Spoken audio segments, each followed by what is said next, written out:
Alright, ladies and gents, the Rivals mode for Ghost of Tsushima Legends is finally here, as well as a new free update that just went live a few moments ago. And of course, we're gonna talk about that and a few tips and tricks in this video, because this Rivals mode is definitely very fun. There's a number of new objectives in there that you probably need to pay attention to, quite a number of new mechanics that are pretty intriguing, and most important, brand new items that you need to keep an eye out for. So let's talk about that and more in this video, and as always, a thumbs up on it would be super appreciated. But let's begin with the Rivals mode, as this new mode introduced a number of brand new armor skins for all of the 4 classes in the game, and you can immediately go ahead and unlock this blue variant right here by simply unlocking the Masteries and subsequently binding to your current character 5 item categories. I will explain what these masteries are a bit later in the video, because that's a whole new progression system in itself that comes in with brand new challenges, but it will let you get to power level 120, and it will also give you extra benefits on your current gear as well. In the meantime, let's talk more about the Rivals mode in itself, and this introduces 3 new maps called In the Realm of the Dead, Siege in Heaven, and Trials of the Kami that you can go ahead and either play solo or via multiplayer matchmaking. And I definitely recommend you go ahead and use the matchmaking, because this new Rivals mode is super addictive, and it's especially so because you're competing against a different group of 2 people. It's not PvP, you're just competing whoever finishes these new maps first, and as a result you're going to get bonus stuff on top, including bonus items. Now, the main objective during Rivals mode is to defeat enemies that you find in your way and gather these brand new blue orbs that drop from them, called Magatamas. Now, you can hold all the way up to 15 Magatamas, and what you do with these is you make offerings at these brand new shrines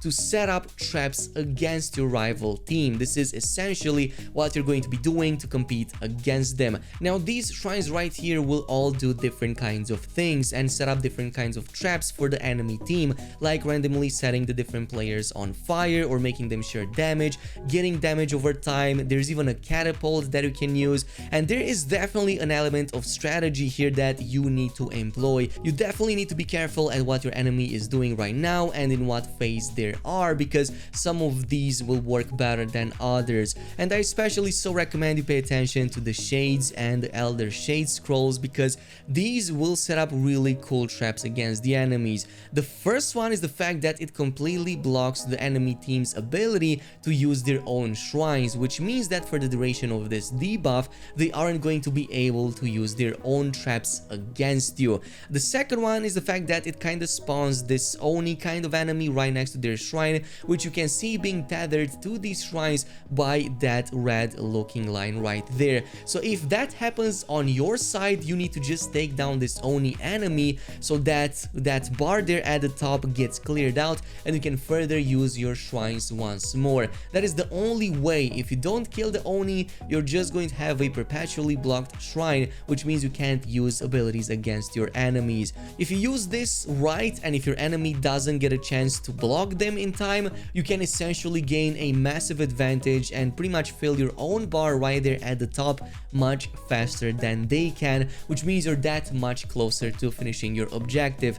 Now, once you have gathered over 65 of this Magatama, you kinda enter in the final 3 phases, which is indicated by those 3 skulls right there at the top of the bars. So these will essentially all center around this area right here that you have to protect, this circle that will be invaded by 3 new waves of enemies that are going to be increasingly more difficult. So what you want to do in this case is to just have them defeated before they get a chance to get your circle, and just try to like spam all of the abilities during this phase and try to take them down as fast as possible.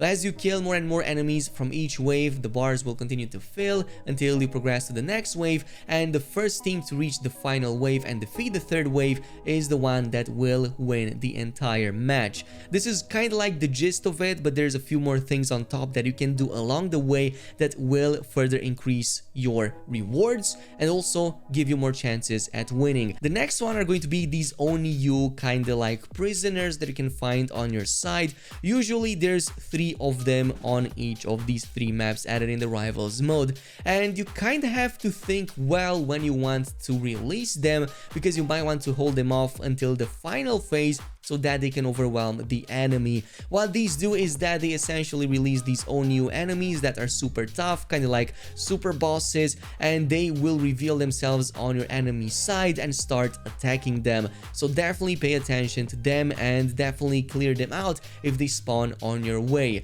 Another cool thing you need to pay attention to is one of these bonus chests called Oni Treasures, and yeah, these will spawn a brand new number of enemies that you have to defeat, but at the same time they give you a bonus item at the end of the match, no matter if you win it or if you lose it. So keep an eye out. The first map is definitely the easiest to complete, but there's other maps in there that have way more objectives and have way more secrets to uncover and to pin against your enemy team. But with the Rivals mode out of the way, let's also talk about the new Mastery challenges and also about the brand new cursed items that you will get with the new update. And specifically, I want to start things off with the Masteries. This is the new progression system I was talking about that will let you get power level 120 on all items currently equipped. So essentially, this is what you need to know. Once you upgraded an item to 110 power level, it will gain a brand new section right there at the top, which will let you activate a Mastery challenge for that specific item.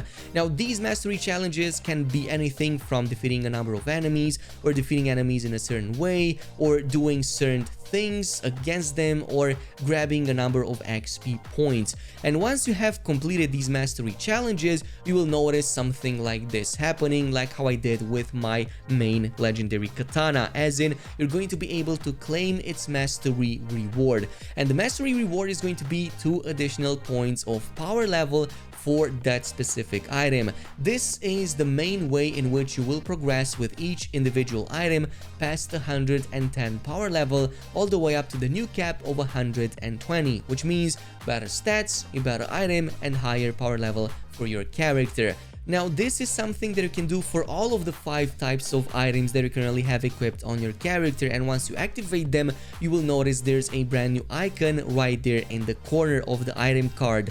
But there is a major disclaimer that I have for you, which is if you activated a Mastery on a current character, that item becomes bound to it, which means you can no longer share it or give it to a different class, because that is no longer possible. So just be mindful of that in case you were wondering, or in case you were sharing any of these items between multiple classes. And this, ladies and gents, brings us to the final point on the list, which are these brand new cursed items that can drop in the new update. Now, I got mine from the Rivals mode, both of them that I have right now on my character, but you can, I believe, get them from survival mode as well, and pretty much any other challenge mode you complete out there. So I don't think it's only exclusive to Rivals mode. But essentially, these are lower power level items that are cursed.